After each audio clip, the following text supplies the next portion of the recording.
Cleft lip is basically the failure of the two halves of the nose and the palate and the lip to completely form and move into place. If it's the right half, then it becomes a right cleft lip or palate.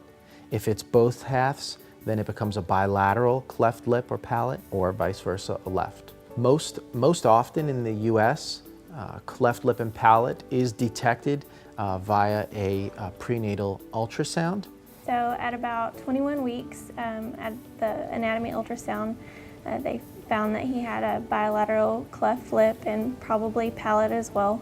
So at that point, we were, referred to another doctor for high-risk pregnancy and things like that, and told to seek out a surgeon for when Nolan was born.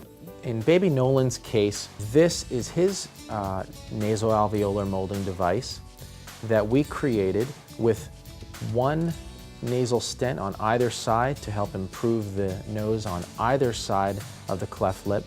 And then there's an area back here where the palate and the nasal septum is sitting.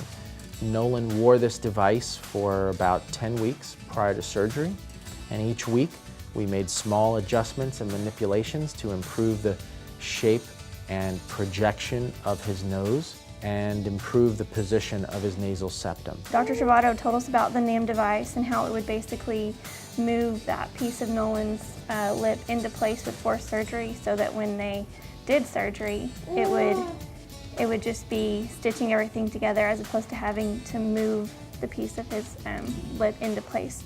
So it would be a lot easier for him in recovery and just yield a better outcome as far as scarring and surgery went. I would absolutely recommend using the NAM device, and it made such a huge difference in how he looks now. I mean, there are times it was super stressful, very emotional, but everything turned out wonderful. We couldn't have asked for a better doctor in Dr. Trovato.